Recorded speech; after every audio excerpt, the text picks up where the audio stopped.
The problem that I see with a lot with most people that are trying to sell this high ticket stuff and they get discouraged is that they're starting at the bottom of the funnel. They're immediately trying to sell the service. Like, this is why it's so great, right? This is why it's so amazing.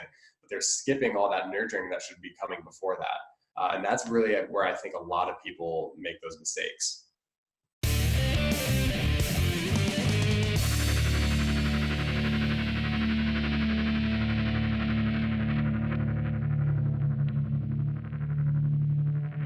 Hey everybody, Dobbin here, coming to you from the GetUWired cabin headquarters in the backwoods of beautiful North Georgia. We have another installment of the cabin signal to where we're able to connect with industry professionals, our esteemed clients, all sorts of people, and bring you great insights and great entertainment in regards to today's marketing movements, and best methods to, achieve our goals as entrepreneurs and as small businesses. So today I'm truly honored to have a brilliant individual who we've been honored to have as a friend of client for a little while now, Nick Markulis from DEO, the Dental Entrepreneurship Organization. So Nick is the head of marketing for that group, and he's really told me his story, and he's grown up in that group in regards to his marketing prowess, and has really become an authority, a top level authority. And even by our own standards, I hate to admit it on this call with him, but we're like trying to garner wisdom and insights from his successes to bring to other people, because he's so far out ahead in marketing. It's amazing when as a marketing agency we get to work with top level marketers. We're doing the implementation and exercising their vision, and Nick has brought a tremendous amount of vision, and what we consider him to be is one of the top marketers in regards to successful marketing for events, which he is currently doing with his organization. So today, with no further ado, I would like to welcome Nick. Thank you for joining me today, Nick. Dobbin, thank you so much for having me. And to be honest, that was actually the first time I've heard that. I had no idea I was bringing any sort of value to you guys. So that's like a shock to me, but I really, really appreciate that. That's like, I'm gonna have to keep my head down a little bit, keep it in check here. But no, I really appreciate it. And just thank you so much for having me on the podcast or the show or whatever you want to call it today. Yeah, that's the amazing thing with, being an agency that's, located here in, we're sort of in rural North Georgia in the backwoods. A lot of the intel that we get, certainly we learn and we study and we train and we go to events and everything. But a lot of great ideas and a lot of wisdom comes to us directly from the incredible clientele that we're able to work with. So, that's really one of the benefits of what we do is, you're always learning, and, everybody brings something to the table. Some people bring more than others. You happen to bring a lot. So I'm glad to hear that. So great. Well, I'll have several questions for you, Nick, today, but why don't you tell us a little bit about your organization, who they are, what you do? Yeah, sure. Maybe a little bit of your history leading up to where we are today. I think it's fascinating and will be really interesting. And then we'll get into a little bit of the how, Yeah, I would love to. So the company I work for, we're called the Dentist Entrepreneur Organization. And what we really are is we're like a mastermind and education platform for elite dentist entrepreneurs. And most of which honestly are trying to grow their dental groups or DSOs, and DSO stands for Dental Service Organization. So we're really, this is really big collective group of just truly elite dentist entrepreneurs trying to help themselves grow. And we obviously bring in other educational resources like industry experts, kind of similar to what you and I are doing right now. Industry experts, just super successful people in the industry. And we do this through an array of things. We do this through like events, portal resources, masterminds, webinars, Facebook groups, just essentially any sort of medium we can to really bring value to these folks and really give them the opportunity to connect. So my history, I actually today, believe it or not, Dobbin, is I believe my second year with the DEO, like the second year anniversary, which is kind of crazy. But yeah, I came in as literally a marketing apprentice. I honestly did not know much about marketing when I first started. I knew some. So prior to, should I tell my pre-DEO story, Dobbin? Yes, please. So, so prior to working for the Dentist Entrepreneur Organization, and I actually still do it a little bit today, but I worked as a model. And so what comes along with that is really good money in a very short period of time, but the rest of your time is left with doing nothing. So I essentially got super bored, right? So I was doing this whole modeling thing, working maybe 1 or 2 days a week. And the rest of my days were open. So I decided that because I was so bored, I would try to take a jab at some of this digital marketing stuff. So I started my own fitness blog. And while I thought I was doing amazing, after joining the DEO, I figured out that I was not even close to breaching the surface of what digital marketing had to offer. However, I did get just enough experience, I feel like, through doing that to get hired by the DEO as an apprentice. So that's how I ended up coming aboard. I was a crazy thing, right? So I ended up coming aboard the DEO 2 years ago today as just an apprentice. And the second I came in, it was like drinking through a fire hose. I mean, just the amount of information that I was intaking was insane. I have to give a ton of credit to the owner of the company, Jacob Poole.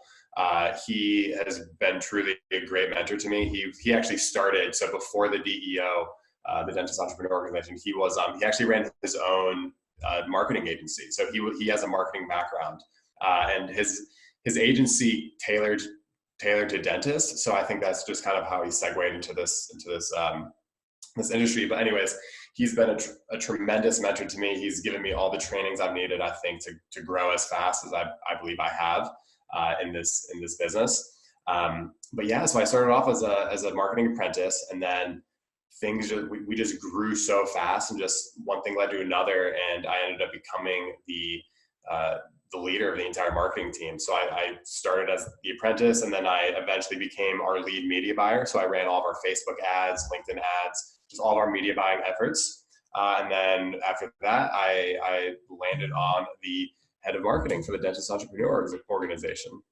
So it's been an amazing journey so far, I have to say. Yeah, that is amazing. You know, it's a dream come true for an organization or a business owner to have someone come in as an apprentice and to so rapidly grow into a leader. Like, that's what you want out of every hire, is that they aspire to that. Unfortunately, in this day and age, just it doesn't work out that way, and it's not a knock on the people that don't grow. People, different, sometimes quickly, sometimes slowly, all sorts of things, but it speaks a lot to your character. Would you say that there's something that about yourself, your mindset, your drive? You seem like the sort of person that you work hard, but you also care for yourself, like you want to enjoy life. So you must have been enjoying yourself along that. Why don't you tell us a little bit about your mindset? What maybe sets you apart from other people to where you were able to, in such 2 years is nothing, and as far as learning marketing and becoming really masterful at it, to me, that's like amazing. Right. Yeah. I mean, again, I have to give a ton of credit to Jake, because I think he as a mentor, and just having that marketing background really put me in a place. He had all of the marketing experience prior to joining the Dentist Entrepreneur Organization, prior to leading it rather. So I think he was he knew exactly what I needed when I needed it as a marketer, right? So he provided me with all the trainings I needed, and then him himself trained me. So I think that definitely helped a lot. But yeah, back to what you said, definitely, I really, really value work-life balance. So we're a completely remote-based company. He's all the way over there in Portland. I'm in Cleveland. So we're a remote-based company, and that definitely helps with work-life balance. And I just think like that does definitely help, because I do believe that burnout exists. I value, and I strongly believe that, like, when you're working, you have to work extremely, extremely, extremely hard. But if you're not enjoying life, then you're going to burn yourself out. So I do definitely resonate with that notion. But I think for myself, one of the things that I think made me successful in this environment was my propensity to learn. I do think that I don't know what it is, but I do think that I am a very quick learner. And that definitely helps. And then also, Jake has told me this, the owner, he said that my hidden superpower is figuring out what needs done first. So he says I have this innate superpower to figure out what's going to move the needle the fastest, essentially. So I can kind of like cancel everything else out and concentrate on the one thing that we need to do to move the needle. And that's sort of worked for us, I think.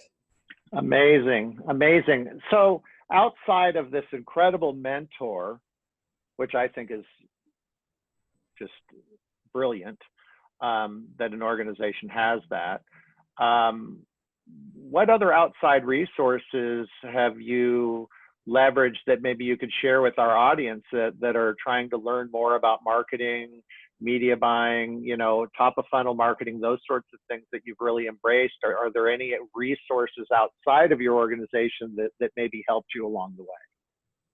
Sure. So one of the big ones, and I don't know if this is considered outside my organization because they kind of pay for it, but one of the people that I think is a really, really big deal is his name is Nicholas Kusmich.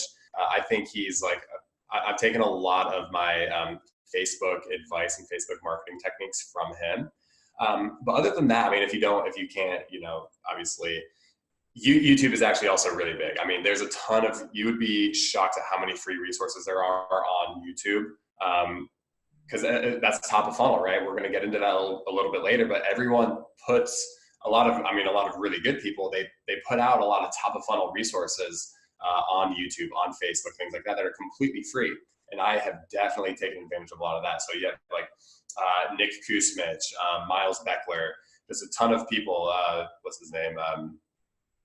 I'll think of it in a little bit, but there's a ton of free resources on just various mediums like YouTube, Facebook, things like that. So those are some free ones. And then if you want to get into some paid resources, again, I highly recommend Kusmich, but also going to events. I went to traffic and conversions last year. You're going this year. I might be going this year. Who knows? COVID, but went to that last year, and that was immensely helpful to me. There was so much value there. There were so many people I got to meet that it's essentially what we do, right? At the DEO, we bring people in, learn from each other. We learn from experts. You do the same thing for marketing, right? For digital marketing, you go to these events, you learn from experts, you learn from your peers that have been there and done that. And that also has been super, super helpful. So the resources are out there. They're really out there. You just have to, just determine if you want to spend anything, if you don't, and be prepared to, just search for what you can do. Yeah, that's great. Traffic and conversion. I've really appreciated that conference. I've been every year, and I am going again this year, so long as they don't cancel it due to the virus. I don't think they're gonna. So I'm real excited to go out there, making new connections. The content that they put out, there's always a ton of valuable, useful content, really smart people, tons of people wandering around. It seems like when you're seeking something, a certain piece of information or a certain type of connection, and you open that up to the universe and you put yourself in a place like that, like it winds up coming to you. It's the way that things work. And I have only the highest things to say about their conference and their organization in general. And if any of you out there are going to be at Traffic and Conversion in 2020, reach out to me if you'd love to get together or say hi, have a cup of coffee, or any type of shenanigans. I'm open to all. So there you go.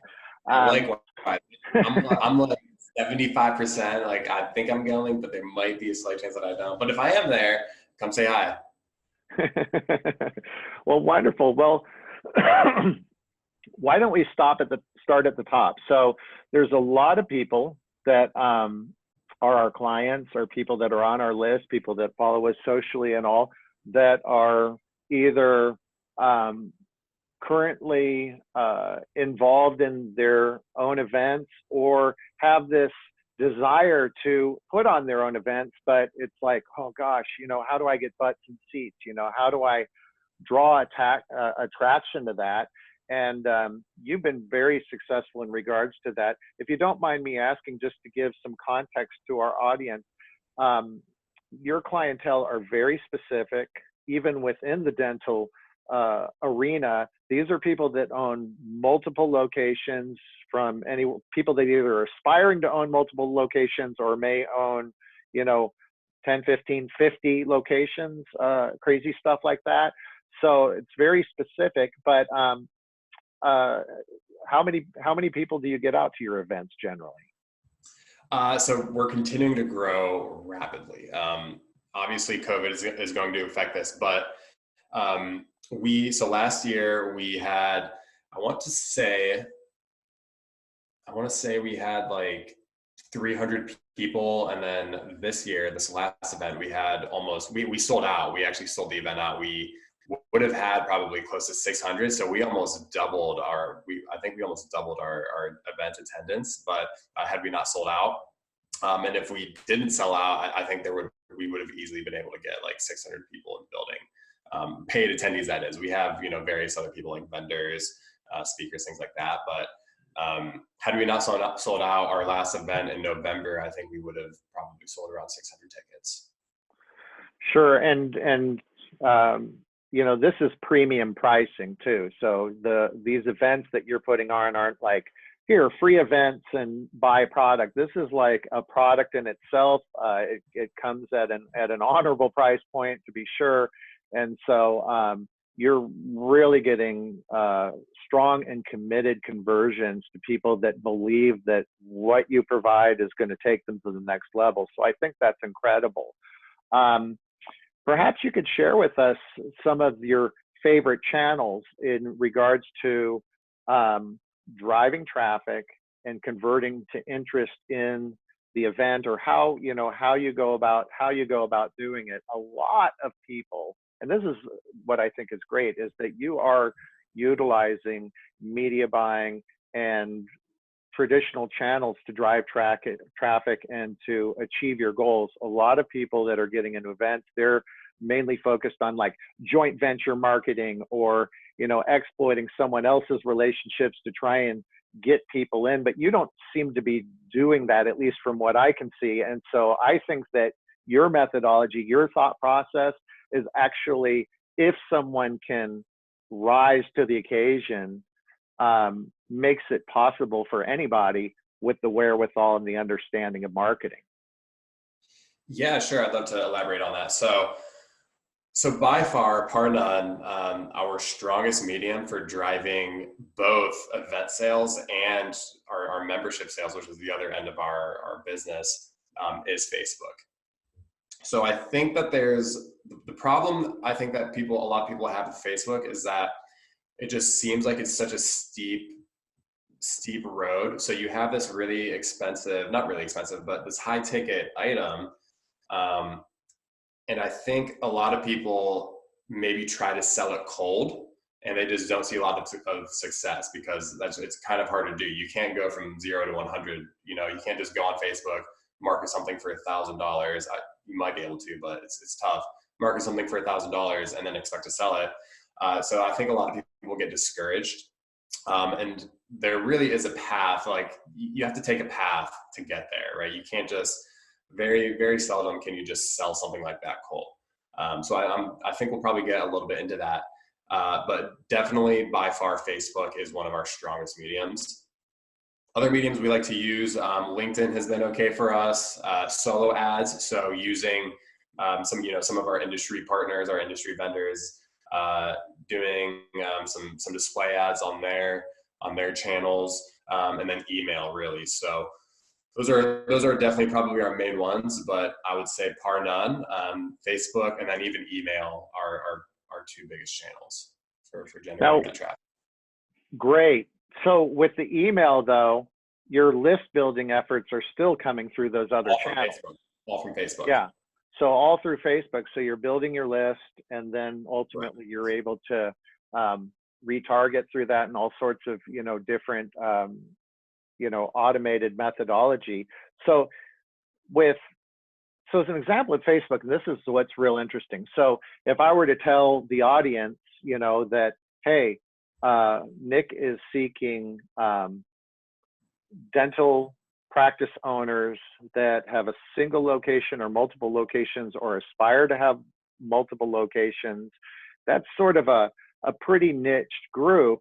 And so the first thing, okay, and then if they didn't hear what you just said, if I'd said, which social media platform would you choose to market to reach those, I guarantee that 90% of the audience would say LinkedIn, because ultimately on LinkedIn, it makes sense that you could find, very specifically, principals in the dental offices and, garner some inside information in regards to the vetting process for those Right. prospects.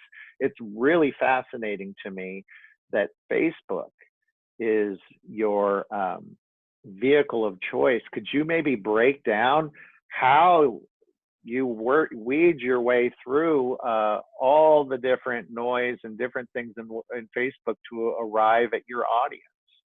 Yeah, sure. So first, I'd like to elaborate a little bit on the Facebook and LinkedIn thing. So LinkedIn is a great tool, especially for for high ticket sorts of things, because the problem with LinkedIn, but it's not a problem. It might be a little bit easier to target some of those very niche people on LinkedIn, but you're going to expect to pay more. LinkedIn is just in general, it's just a more expensive medium. It's a more expensive platform. So that's fine if you're doing like a lot of high ticket stuff.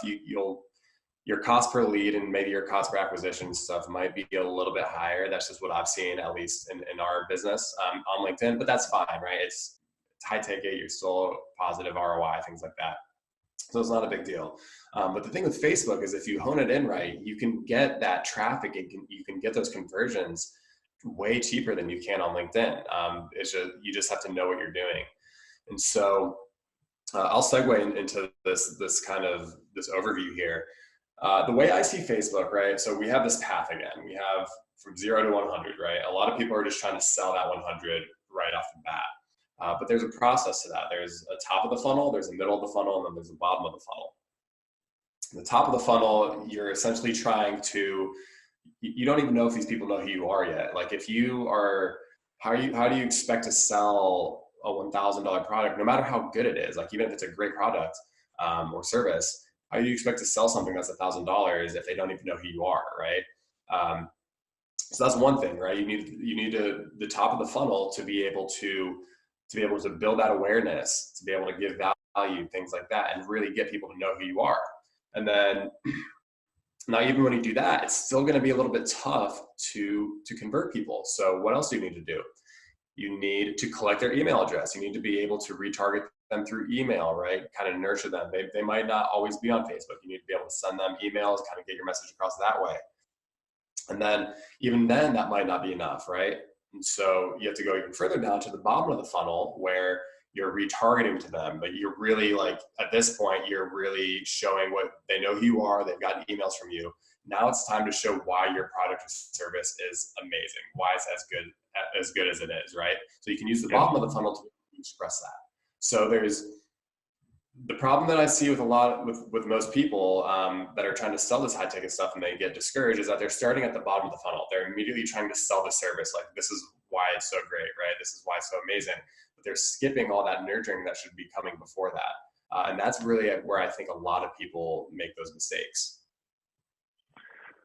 What are some of the key components, maybe without giving out all the details of your strategy, but like if you're giving advice to people out here that are wondering it, because what they're hearing is, okay, this sounds great, that makes sense to me, what are we talking about? What is our lead magnet? What types of content do you rely on to get people into the top of funnel? What are your favorites, if you could generalize?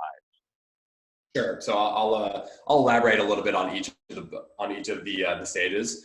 So at the top of the funnel, I highly recommend using video. So doing video ads, we almost always do this, right? We provide value.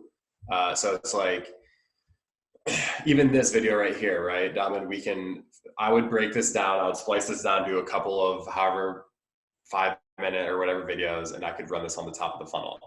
It'd provide value, right? Just like a little piece of value.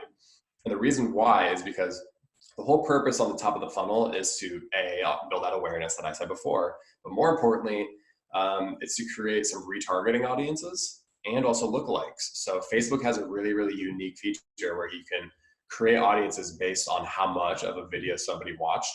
So, so if they watch, if you put this video on Facebook on the top of the funnel, and they watch 50% of it, you can actually make an audience based on the people that watch 50% of the video. And it goes it's all across the spectrum, right? Like 25%, 95%. So, if somebody watches 95% of that video, that's a pretty warm lead right there. Yeah. So video makes it a lot easier to do that. It's a little bit, you can do it with like link clicks, but the problem with link clicks is that the conversion rates are a little bit lower. So like if you create an ad and it's just a value ad and you're like, hey, check out this amazing article about whatever, that's fine, but it's a little bit tougher to get people to actually click through on that, even though it might be a little bit higher intent. So I usually just stick with video because you can really get creative with that. And not just retargeting, but you can also create lookalike audiences based on those people, right? So you can create like a lookalike audience that's going to go out and find people that are exactly like a person that watches 95% of your video. So it's really, so the top of the funnel, that's where a lot of that value is. And so I only ever do video ads on the top of the funnel. That's really cool. So if you're using like wisdom-filled snippets of different content, is the call to action to be able to see the full thing, or is it something completely different? Like where are we going from video to gathering their email information? Yeah, so usually what we'll do is, so the top of the funnel, I don't do any of that. The top of the funnel is we are just purely giving value at this point.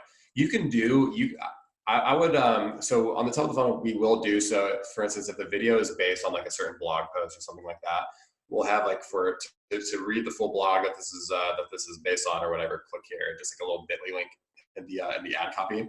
So we generally do try to at least give them the option to come to our site, try to get them more familiarized with our ecosystem, but we don't have really any call to actions to try to get them to like buy anything. It's really what we're trying to do on the top of the funnel is just build awareness and get value.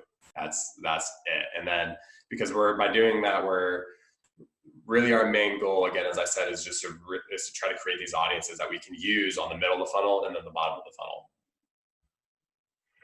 Incredible. So what's the next step? At what juncture? So beyond this, so I think that's incredible. So you're ultimately building your retargeting list, your lookalike list based on participation. And at what juncture are they crossing over to where you're able to email market to them? Yeah, that's exactly right. So if we're going into this, like let's imagine that we are just completely starting from scratch. If we're so we're going to be moving on to the middle of the funnel here, but if we're completely starting from scratch and we're trying to offer somebody a lead magnet, to try to get somebody to convert on a lead magnet, I've found that some of those retargeting audiences and some of those lookalike audiences from the top of the funnel convert way better than just interest-based marketing on the middle of the funnel. So again, if you're starting from scratch, right, you don't really have any audiences or anything like that, you can really only do interest-based targeting because you don't have any lookalikes, you don't have any retargeting or anything like that going on, which is fine. If you do it right, interest-based targeting is really powerful. It can be really powerful, but you do run into the risk of it not being that great, and there are better options out there. And so you're running to the risk of spending a little bit more money. So if we're going to the middle of the funnel, at this step, again, we're still providing a lot of value here. So we're providing more value, I would say, than the top of the funnel. We're providing this value in the form of a lead magnet, and we're trying to get people to download this lead magnet in exchange for their email, their name, whatever, things like that, right?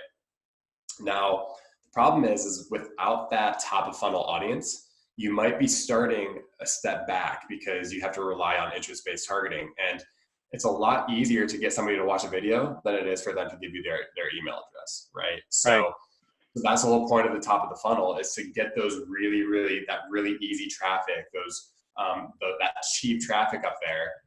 You get the top of the funnel if you do it right. If you use the video watching conversion point, or the video watching goal, or the engagement goal on the Facebook campaign level, that's going to be a lot cheaper than the conversion goal on the middle of the funnel, or the lead goal on the middle of the funnel. It's going to be a lot cheaper. So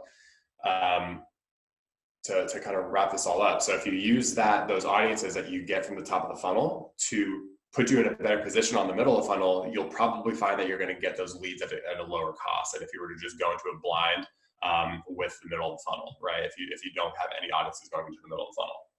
Awesome. Yeah, so that's kind of how that drips out a little bit. Now with the middle of the funnel, I'll unpackage this a little bit more. So again, as I said, the whole point here is we're still trying to give a ton of value in the form of a lead magnet. And now this lead magnet I like to say that it should be the what to your how. So if your service or offer, right, is like let me rewind. So for instance, if you're offering a lead magnet, say you are I don't know, like a personal trainer, and you're trying to teach somebody, like you're trying to teach somebody how to become fit, right? You can create a lead magnet that says the top 10 chest exercises to get ripped, or something like that. So that's the what. That's how that's like what you need to do to get ripped. The how is what he's actually offering. He's actually going to come in and show you how to do those exercises such that you do get fit, right? So you don't want to give up the whole pony on the lead magnet, but you do want to give enough value to where it's going to be worth them downloading. And then also you need to relate it to the service that you're offering, right? If you're offering just a lead magnet just to get leads, but then your service doesn't reflect that, they're not going to convert, right? So you really want to lay a distinct cookie trail, and it has to be enticing as well. So at this point, that's what you're trying to do. Though. You're trying to offer this amazing piece of value in exchange for their email addresses, so that you can. This is where it gets really cool. So assuming you do get those email addresses, there's a lot of things you can do. Not only are you going to be able to remarket to them via your email provider, right? If you're using Mailchimp, your CRM, or whatever, your Infusionsoft, whatever it may be, you're going to be able to run some automation and really, really send some amazing value and some amazing marketing to them through email. But that's not the only thing that you can do. Once you get that email address, you can also upload that into Facebook and create another audience. There's a couple ways you can do it. You can do it based on like landing page views and things like that. But you can also upload those people that are downloading those lead magnets as a custom audience. That's another retargeting audience you have. And assuming you have enough, once you get past like 100, 150, and again, the more you have, the better, you'll be able to create some really, really good lookalike audience as well. So again, so your audiences and your targeting get even stronger at this point, right? So you're just creating stronger and stronger audiences as you're coming down the funnel, until things become really powerful. Fascinating. So you're taking lookalikes at each stage of the game. You're just refining it and making them more potent and more potent, more potent as you go, each step into the funnel. Exactly, making them more honed in. So imagine this: once you get a good amount of people that download the lead magnet based on that semi-strong audience that you've gotten from the top of the funnel, once you get enough people from that download that lead magnet, create a lookalike from that, and you literally run your lead magnet to the lookalike of people that downloaded your lead magnet, because those are the exact people that are going to download your lead magnet are people that look like somebody that downloaded your lead magnet. So it ends up becoming this churn of just really powerful targeting. Incredible. Wow. Well, that's awesome. And so when we're talking about systems, marketing automation systems and and that we use in regards to email. Now, Infusionsoft is your system of choice, correct? Correct. Yeah, that's what Yep. we use. So with that, have you seen any, like, with the automation, with the retargeting? So what system inside of Infusionsoft are you utilizing to trigger your, to build your custom audiences currently? Yeah, so we use tags. So what we do, and I don't know what the audience is like, so I don't want to get too techie, but Right. we actually use Thrive themes, and Thrive themes, a connection of like Thrive and Zapier, things like that. But Thrive connects to Infusionsoft on a tag basis. So whenever somebody downloads a lead magnet, they actually get tagged. Whatever the lead magnet is. So if they download a lead magnet, they'll get tagged for that lead magnet. And then we literally just go into Infusionsoft and just look up the tag and then upload that audience to Facebook. Just download it as a CSV and then upload it to Facebook, their email, whatever information you have. And to be honest, it might be, sometimes it's a little bit better to do it by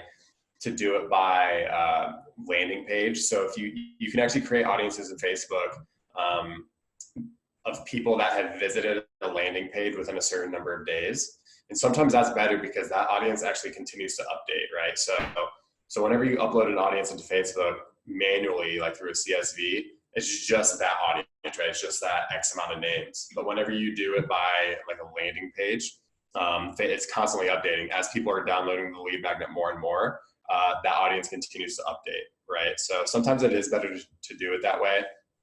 But again, I mean, they're both worth doing.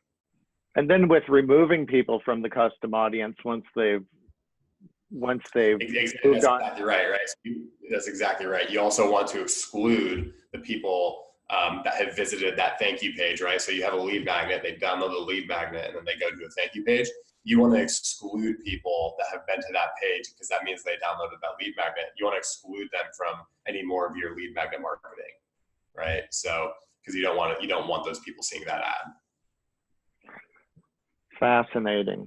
Yeah, well, I mean, the proof is in the pudding, and you've been very successful with this and continue to be, and that appears to be growing at an exponential rate.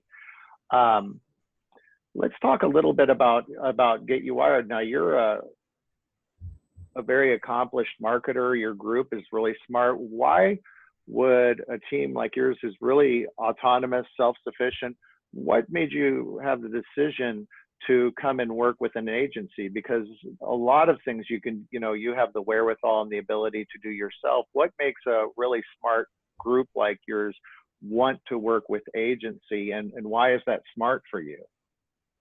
Yeah, so I think I mentioned this on another call, but you guys are, so the way I consider myself kind of like a jack of all trades, master of one, with that one being like Facebook ads.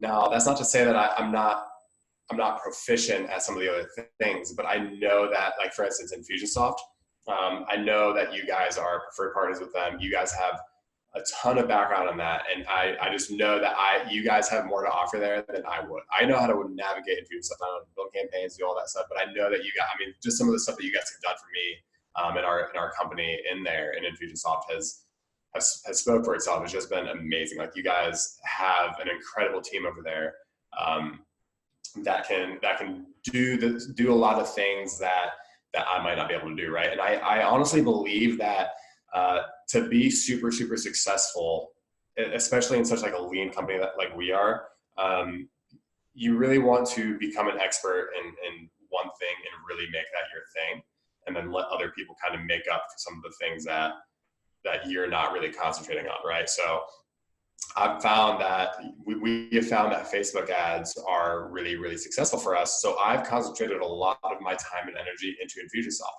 But that's not to say that other things in our business aren't important, right? Like our email marketing, like different sorts of ads, Google ads, design, graphic design. There's a bunch of other things that I'm really not concentrating my efforts on that are still really, really, really important. And you guys have everything that I've that I've had an issue like that I've asked you guys to do. You guys have somebody that's an expert on your team that's able to provide that, right? So it's like you guys just have an incredible amount of experts on your team that can provide value for us. And not only that, but like technical intuition. That has been a really huge part for us, just troubleshooting. To be honest, I'm not a ton of people. I think we have maybe 1 or 2 people on our team that are really technically savvy, but you guys have been so quick. Like anytime we have a technical sort of question or issue, you guys can come in and answer that for us, which has been immensely helpful. So I think you guys just do a really good job of making us a jack of all trades, master of all, rather than just a jack of all trades, master of one. So it's been amazing. That's great. And I don't ask the question as an ad for GetUWired or something crazy like that, but a lot of people that are out there are wondering, where's the line? How much do I do myself? Should I get professional help? And there's also a lot of other agency owners that watch our content out there. So this is really useful for them to understand the mindset of an accomplished client, someone that has a lot of wherewithal. Why would someone want to work with them? And another question maybe along those lines, when you are outsourcing, whether it's creative or technical work or anything outside of your company, what are some of the primary attributes? Like, what are you looking for to make that decision? Because we know in marketing, you make the wrong decision for a campaign or something you're getting into, and it can derail everything. So it's a real serious thing that we're looking at when we're choosing an agency or a creative provider or a marketing provider out there that we go with. What are maybe a couple of the key things that you look for sight unseen, to figure out who you're going to choose? Yeah, sure. So the biggest one undoubtedly is reviews, online reviews. I think that's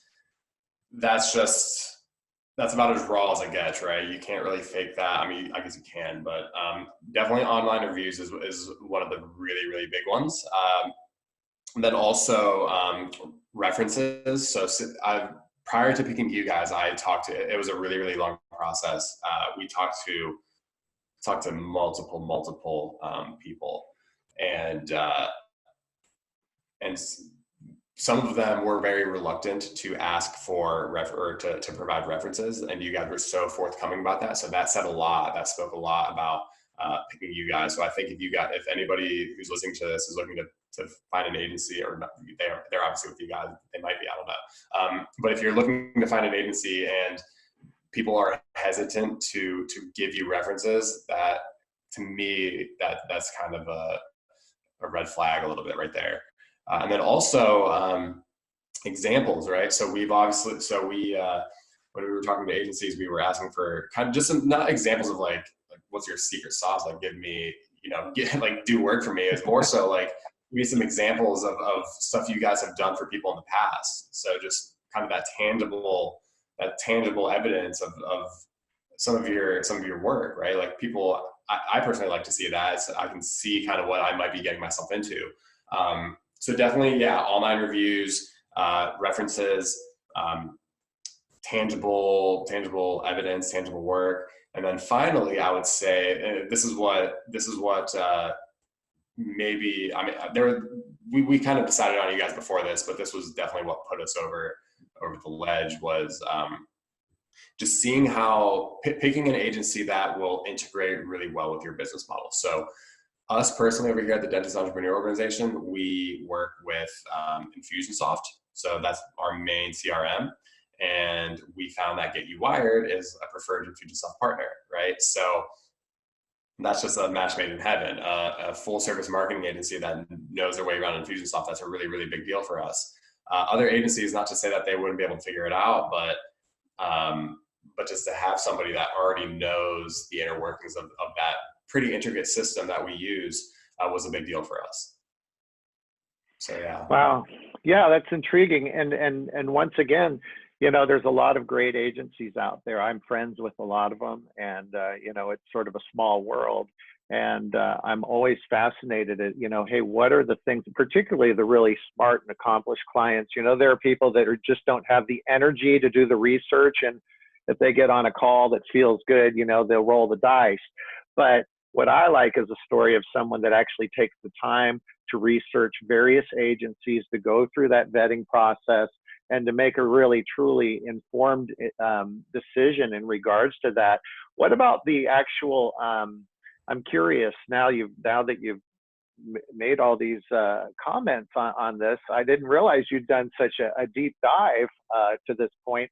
What was your experience with the sales team? Like what is it important? Like when you call a salesperson in general, or maybe you're talking to agents, did some of them seem more script-like and robotic? Was there a difference between some of the agents where the guys were a little bit more free-flowing and consultative and helpful? Maybe was there anything in there that inspired you? Yes. So again, it was more, there was, with the good agencies, it was more about trying to help us rather than saying like what we do. It was more about how can we help you? That's from the salesperson's perspective, right? So I was like, how can we help you? Like, they were asking a lot of questions about our business and being like, okay, we excel in that, we can do this. So definitely really making it about the client, really. That was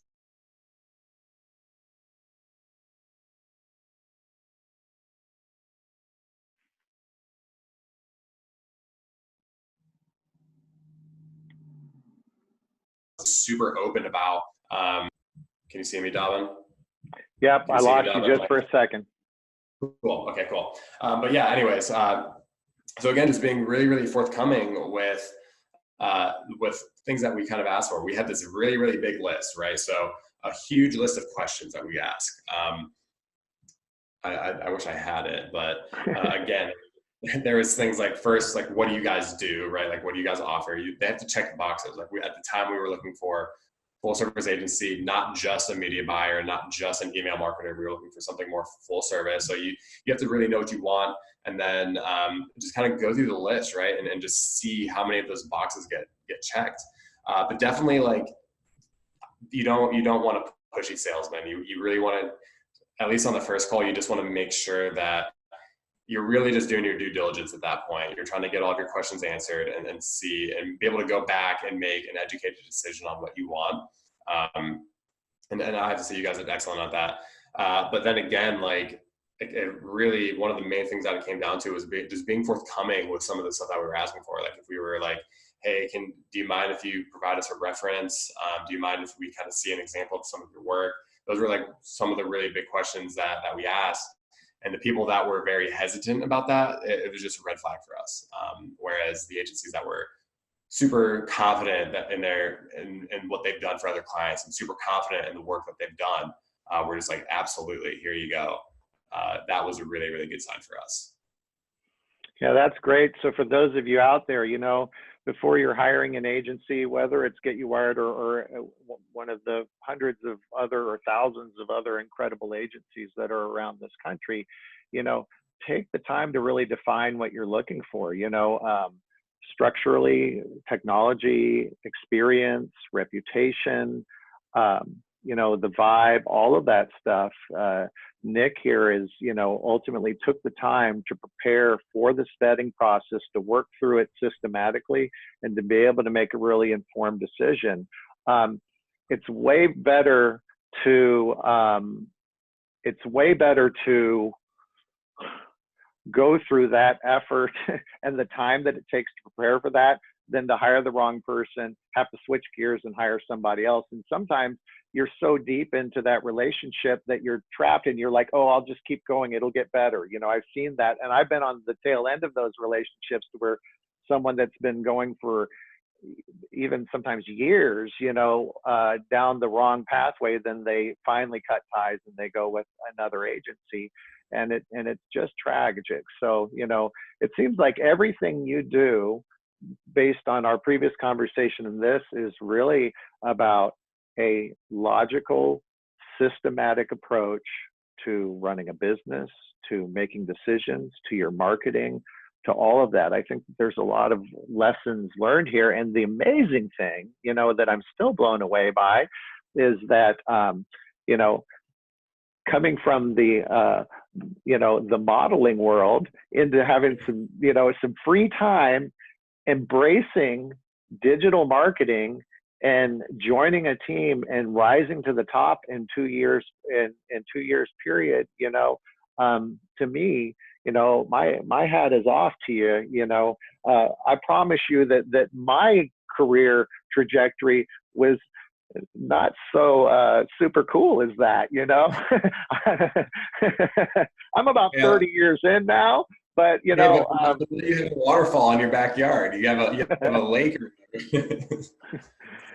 Yeah, life is good, and it's because I surround myself with incredible people and the relationships and the incredible clients and people that I learned from. So we're at the top of our time together, but I do appreciate you taking the time to join me today, and I know that this is going to provide a lot of value to a lot of interesting people. So thank you very much, Nick, for joining us. Dobbin, thank you so much. It really has been absolutely an honor. And again, thank you for all the compliments. I actually had no idea. Like, I'm still shocked that I was providing value for you guys, which I actually am so happy about. So again, thank you so much for having me on. I hope everyone enjoys this. And yeah, I don't even know if I'm on the list yet. I'm gonna have to get on the list so I can watch this thing. So yeah.